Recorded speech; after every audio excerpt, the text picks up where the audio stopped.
আজকে উটিতে আমাদের দ্বিতীয় দিন, একটা সুন্দর রোদ ঝলমলে সকাল, আর আমরা রেডি হয়ে গেছি আজকে বেরিয়ে যাওয়ার জন্য।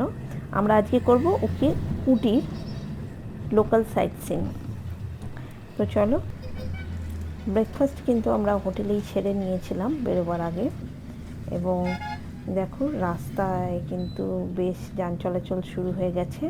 এখন সকাল 8টা, আর এই রাস্তার পাশে পাহাড় দেখতে দেখতে আমরা কিন্তু এগিয়ে চললাম আমাদের প্রথম গন্তব্যের দিকে। আমরা প্রথমেই যাচ্ছি দেখতে দোদা পেক। আর কথা বলতে বলতেই আমরা কিন্তু এসে পৌঁছেছি আমাদের আজকে সাইট সিনের প্রথম গন্তব্যে দোদা পেক। আর এখানে দেখো, প্রচুর লোকজনের ভিড় রয়েছে। কিন্তু এখানে প্রথমেই আমাদেরকে লাইন দিয়ে টিকিট কেটে নিতে হয়েছে, এবং টিকিট কেটে ভেতরে ঢুকে কিন্তু এখানকার দৃশ্য দেখে সত্যি কিন্তু ভীষণই আনন্দ লাগছে। আর এই যে উপরের টাওয়ারটা রয়েছে, এখানে সিঁড়ি দিয়ে উঠে গেলে ওপরের থেকে কিন্তু পুরো চারদিকের দৃশ্যটা দেখা যায়। আমরা একটু এদিক ওদিক ঘুরে প্রথমে জায়গাটাকে ভালোভাবে দেখলাম। চারিদিক কিন্তু সত্যি খুবই অপূর্ব। ওইখানে ওই যে দূরে দেখা যাচ্ছে নীলগিরি পর্বতের সর্বোচ্চ শৃঙ্গ দোদাবেতা। তারপরে আমরা একটুখানি এখানে গরম ম্যাগি খেয়ে নিয়েছিলাম। এখানে আশেপাশে কিন্তু অনেক রকমের দোকান রয়েছে, খাবারের দোকানও রয়েছে, প্রচুর জিনিসপত্র কেনারও দোকান রয়েছে। এখান থেকে বেরিয়ে আমরা চলে গিয়েছিলাম আমাদের পরের যে স্পট, সেটা হচ্ছে টি গার্ডেন। এখানে টি গার্ডেনটা অনেক বড় এবং সত্যি খুবই সুন্দর। দার্জিলিংয়েও আমরা টি গার্ডেন দেখেছি, আসামেও দেখেছি টি গার্ডেন, কিন্তু উটির এই টি গার্ডেনটা আমার সত্যি খুব ভালো লেগেছে। কারণ এখানে মানে এত বড় টি গার্ডেনটা এবং ধাপে ধাপে এত সুন্দর যে দেখলে সত্যি মন ভরে যায়। দেখো, কত লোক এখানে এদিক ওদিক ঘুরছে এবং সবাই ফটো আর ভিডিও তুলছে। এদিকে ওদিকে ঘোরাঘুরি করে অনেক ফটো তুলে তারপরে আমরা আরও খানিকটা ওপরের দিকে গিয়েছিলাম। ওপর দিক থেকে কিন্তু চারিদিকের দৃশ্যটা দারুণ সুন্দর লাগছিল দেখতে। দেখো কি দারুণ লাগছে দেখতে। রোদটাও আছে।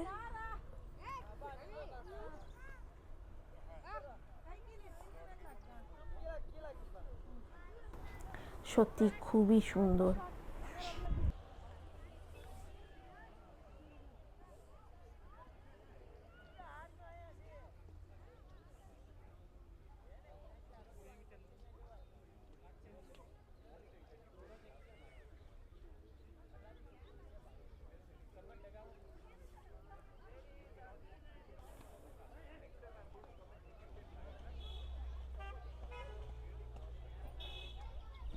আর এই টি গার্ডেনের পাশেই কিন্তু রয়েছে টি ফ্যাক্টরি। আমরা এখান থেকে বেরিয়ে এরপরে কিন্তু ওখানেই যাব। এই হলো টি ফ্যাক্টরি। আর আজকে রবিবার বলে এখানে ভিড় দেখো। এখানে কিন্তু সাধারণত এতটা লাইন পড়ে না, কিন্তু এখন যেহেতু পিক সিজন আর আজকে রবিবার, এই জন্য প্রচুর মানুষ এখানে এসছেন। কতক্ষণ লাইন দিয়ে দাঁড়িয়ে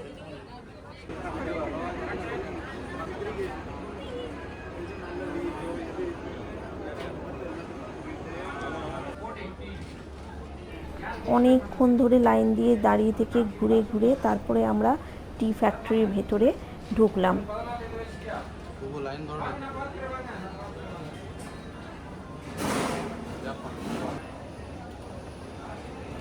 ভেতরে কিন্তু দেয়ালে দেখানো আছে যে কিভাবে মানে চা এর শুরুয়াত হয়েছে, ভারতবর্ষে কিভাবে চা আমাদের পানীয় হিসেবে শুরু হয়েছে, এই সমস্ত ইতিহাস। আর তারপরে এখানে কিন্তু আমরা মানে দেখলাম যে কিভাবে চা পাতার থেকে একদম মানে আমরা যে চাটা খাই সেই শুকনো চা পাতা তৈরি হয়। আস্তে আস্তে লাইন দিয়ে ঘুরে ঘুরে সমস্ত কিছু দেখার পরে তারপরে আমরা কিন্তু ধীরে ধীরে সিঁড়ি দিয়ে নিচের দিকে নেমে গেলাম। চা পাতা তৈরির এই প্রসেস দেখে সত্যিই অনেক কিছু জানা গেল। আর একদম চোখের সামনে দেখলাম কিভাবে কাঁচা পাতার থেকে শুকনো চা পাতা, যেটা আমরা বাড়িতে পাই, সেটা তৈরি হয়। শুকনো চা পাতা তৈরি হয়ে যাওয়ার পরে সেটা বাজারে যায় বিক্রির জন্য, যেটা আমরা পাই। আর এখানে দেখো বস্তায় বস্তায় চা পাতা ভরা রয়েছে। আর নিচে আমাদের কিন্তু 1 কাপ করে চাও খাওয়ানো হলো। এরপরে এখান থেকে বেরিয়ে আমরা গিয়েছিলাম চকলেট ফ্যাক্টরিতে। চকলেট ফ্যাক্টরির ওখানে আর কিছু ভিডিও ফটো তোলা হয়নি, কারণ এত প্রচণ্ড ভিড় ছিল। আমরা ওখান থেকে চা পাতা আর চকলেটও কিছু কিনেছি।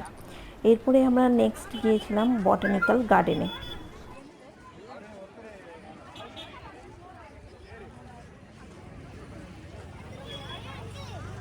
বটানিক্যাল গার্ডেনটা বিশাল বড় জায়গা জুড়ে আর খুব সুন্দরভাবে সাজানো।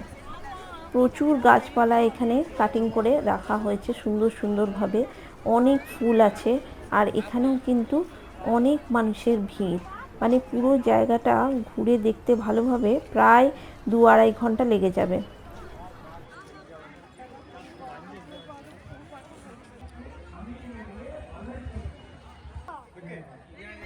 দেখো কত ফুল এখানে রয়েছে। এখানে স্টেজ বানিয়ে কিছু একটা প্রোগ্রামও হচ্ছে।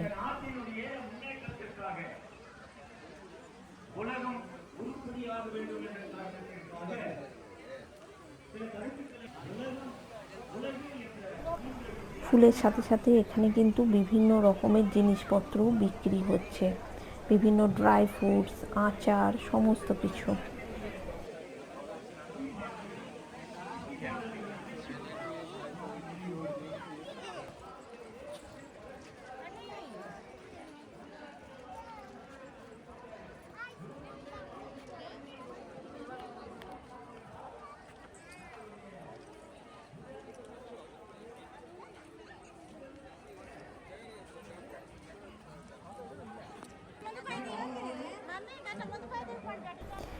এখন যেহেতু মে মাস, উটিতেও কিন্তু সেরকম ঠান্ডা নেই, যদিও মানে বিকেলের পর থেকে রাত্রিবেলাটা বেশ ঠান্ডা ঠান্ডা লাগছে আর হোটেলের ভেতরটা ঠান্ডা।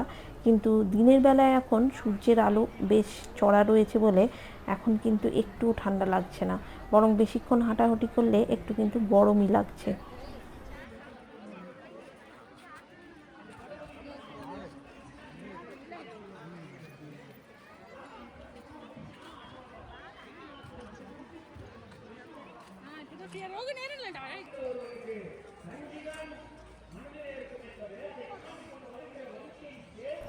এত ফুল এত ফুল আর ফুল দিয়ে এত সুন্দরভাবে সাজানো যে ফটো তুলে কিন্তু তোমরা শেষ করতে পারবে না।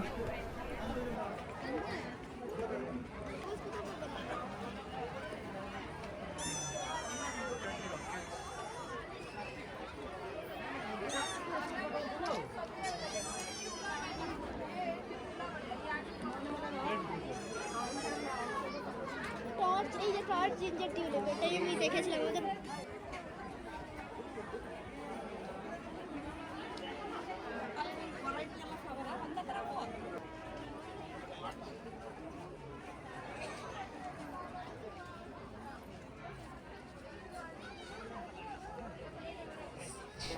চারিদিকে ফুল দেখতে দেখতে আর ঘুরে ঘুরে ফটো তুলে আমরা কিন্তু বেশ ক্লান্ত হয়ে পড়েছিলাম।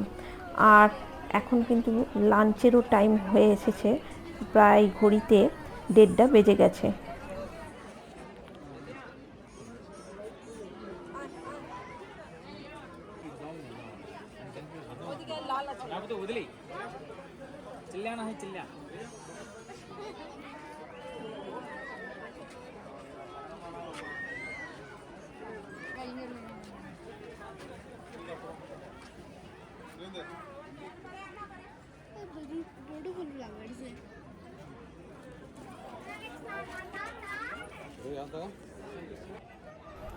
সমস্ত কিছু ভালো করে ঘুরে দেখে এখান থেকে বেরিয়ে আমরা চলে গিয়েছিলাম কাছাকাছি একটা হোটেলে দুপুরবেলার লাঞ্চের জন্য। আর লাঞ্চে আমরা এরকম বিরিয়ানি, রুটি আর কিন্তু চিকেন নিয়ে নিয়েছিলাম। খাওয়া দাওয়া সেরে, লাঞ্চ সেরে এরপরে আমরা গিয়েছিলাম রোজ গার্ডেন দেখতে। এটা হলো গভর্নমেন্ট রোজ গার্ডেন। টিকিট কেটে ভেতরে ঢুকলেই কিন্তু দেখতে পাবে তোমরা যে প্রচুর গোলাপ, গোলাপ ফুলের বাগান।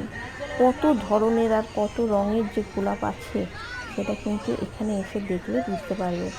এখানেরও জায়গার এই মানে বাগানটার যে এরিয়া বিশাল বড়, ঘুরে শেষ করা সম্ভব নয়।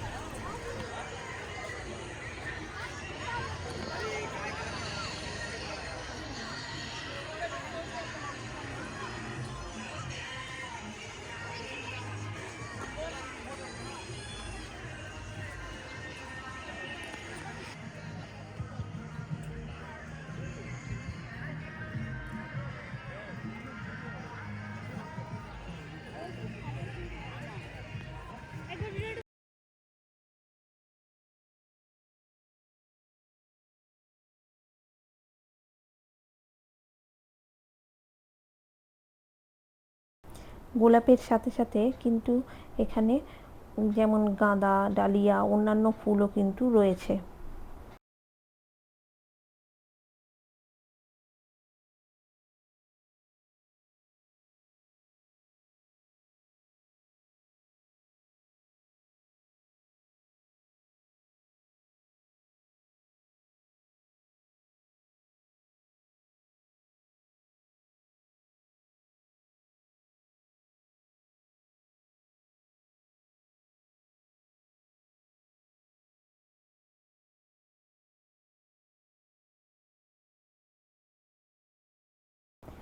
আমরা যতটা পারলাম চারিদিকে ঘুরে ঘিরে কিন্তু প্রচুর ফটো আর ভিডিও করেছি।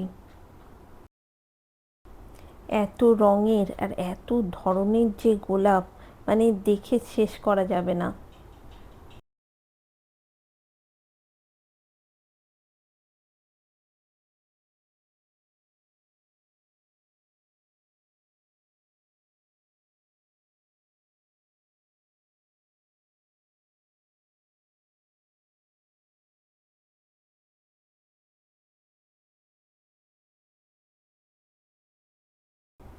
অসাধারণ সুন্দর লাগছিল কিন্তু এই গোলাপ বাগানটা দেখতে।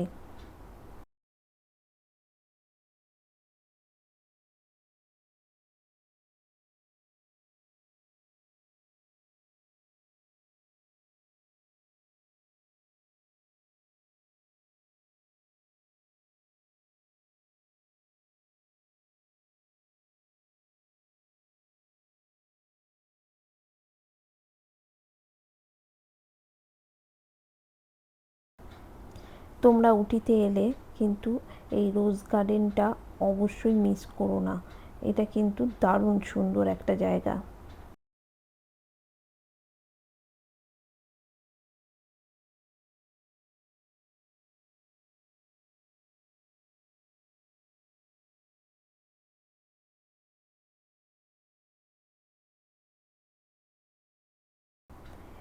এখানেও দুপুরবেলাতেও কিন্তু প্রচুর মানুষজন রয়েছে এবং এখানে ঘোরাঘুরি করছে, বসে গল্প করছে।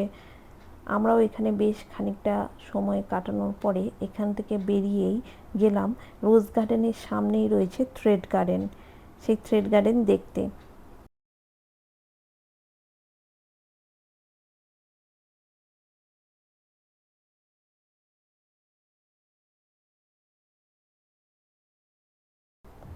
আমরা এখন চলে এসেছি থ্রেড গার্ডেনে।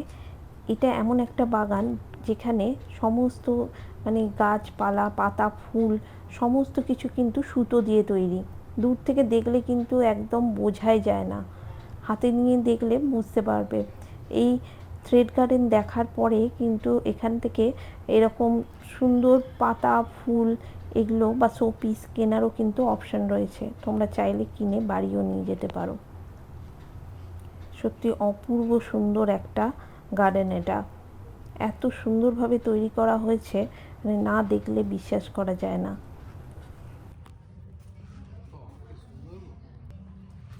ঊটির লোকাল সাইট সিনের সমস্ত জায়গা দেখতে দেখতে আমাদের কিন্তু সকাল 8টার থেকে প্রায় বিকেল 5টা বেজে গেছে। এই থ্রেড গার্ডেন দেখার পরে আজকে আমাদের লোকাল সাইট সিন সম্পূর্ণ হলো। এরপরে হোটেলে গিয়ে বিশ্রাম নেব। তারপরে আমাদের প্রোগ্রাম আছে যে কালকে আমরা পাইকারা সাইট সিন করতে যাব। সঙ্গে থেকো পরের ভিডিওতে।